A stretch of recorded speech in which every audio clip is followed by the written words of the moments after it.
Bonjour les amis, bienvenue dans cette nouvelle vidéo.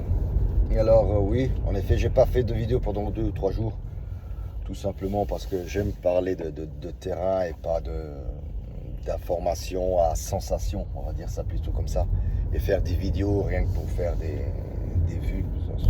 Personnellement, ça ne m'intéresse pas beaucoup. Donc voilà. Je fais cette vidéo parce que vous savez très bien, donc il y a la trêve internationale. Et il y a pas mal de nos joueurs qui vont jouer dans leur pays respectifs, que ce soit Ildiz, Vlahovic, nos joueurs à nous.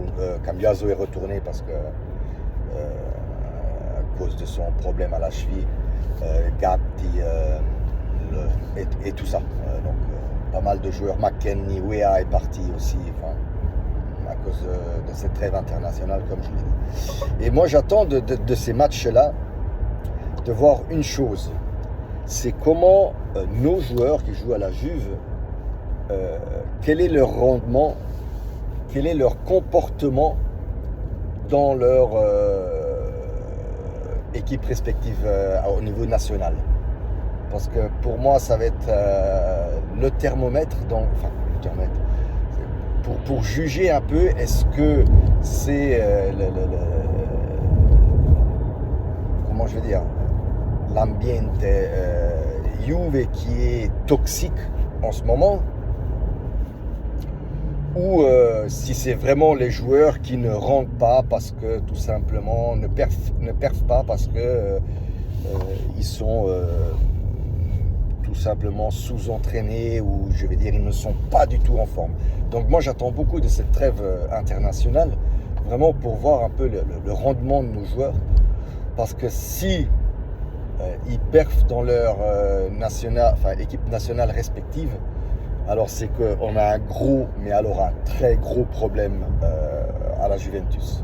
Je m'explique. Donc on a entendu à droite et à gauche que voilà, il y a eu pas mal de divergences entre les joueurs, Motta lui-même, Giuntoli et tout ça. Et donc forcément, ça crée un environnement toxique.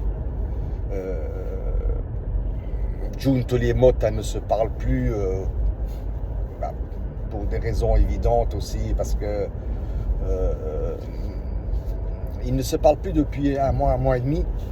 Quand Giuntoli a proposé pour la deuxième fois à Motta de ramener Sergio Ramos, parce qu'il était libre, de ramener Sergio Ramos pour 2 millions de salaire à la Juve, parce qu'on n'avait pas Bremer et Cabal.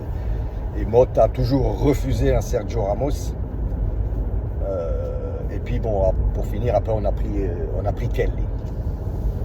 Donc depuis là, Giuntoli et Motta ne se parlent plus. Donc voilà, un directeur sportif qui ne parle plus avec son entraîneur, c'est déjà quelque chose d'irréel. Mais au-delà de ça, il y a aussi voilà, le fait que Motta aussi, je pense, vu sa façon de faire, vu aussi son comportement et certains de ses choix qu'il a fait, vous l'avez très bien vu avec les joueurs,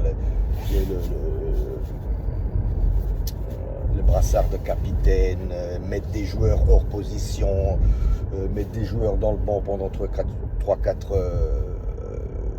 matchs, enfin, créer aussi ce fameux comment je vais dire, attendez, parce que là c'est un peu compliqué pour moi pour passer, voilà. Donc cet environnement un peu toxique au sein du club.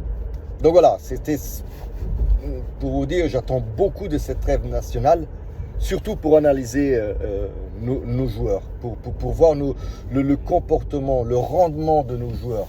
Parce que si là ils rendent un Vlahovic, un Ildiz, Gatti et tous ces joueurs-là, Weah, Alors c'est que, oui, là, je pense qu'on a un gros problème au niveau du club. Et là, je vais dire aussi, alors ok, Motta a créé cet environnement-là, a créé cet ambiente au sein de la Juve. Mais alors, je me pose la question, quel est le rôle de Giuntoli dans tout ça? Parce que bon, oublions Scanavino et Ferrero en tant que dirigeants, ils ne font quasiment rien. Donc tout est sur les épaules de... Excusez-moi. Tout est sur les épaules de Giuntoli. Et Giuntoli, depuis donc le début de la saison, n'a rien fait pour apaiser ces tensions, remettre les pendules à l'heure, parler avec Motta et dire écoute, en l'absence d'Elkan, Scanavine et tout ça, c'est quand même moi qui commande, donner des directives. Voilà.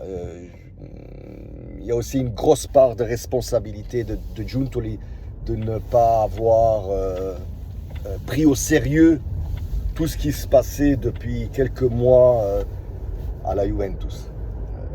Autant vous dire, hein, à l'époque de Moggi, un truc comme ça ne se serait jamais passé. Hein. Je pense qu'ils auraient recadré l'entraîneur Motta, Moggi l'aurait recadré tout de suite. Voilà, c'est ce que j'avais à dire pour aujourd'hui. Donc, regardons un peu attentivement ces deux matchs. Ces deux matchs oui, il n'y aura que deux matchs, jeudi et dimanche. Regardons un peu ces deux matchs de trêve internationale. Voir un peu nos joueurs, comment ils jouent, comment ils se comportent sur le terrain, comment ils rendent sur le terrain, afin de se faire une idée de l'ampleur, entre guillemets, du bordel qu'il y a à la Juve. Voilà. N'oubliez pas, likez, abonnez-vous et commentez cette vidéo. Je répondrai à tout le monde comme d'habitude. Ciao tout le monde.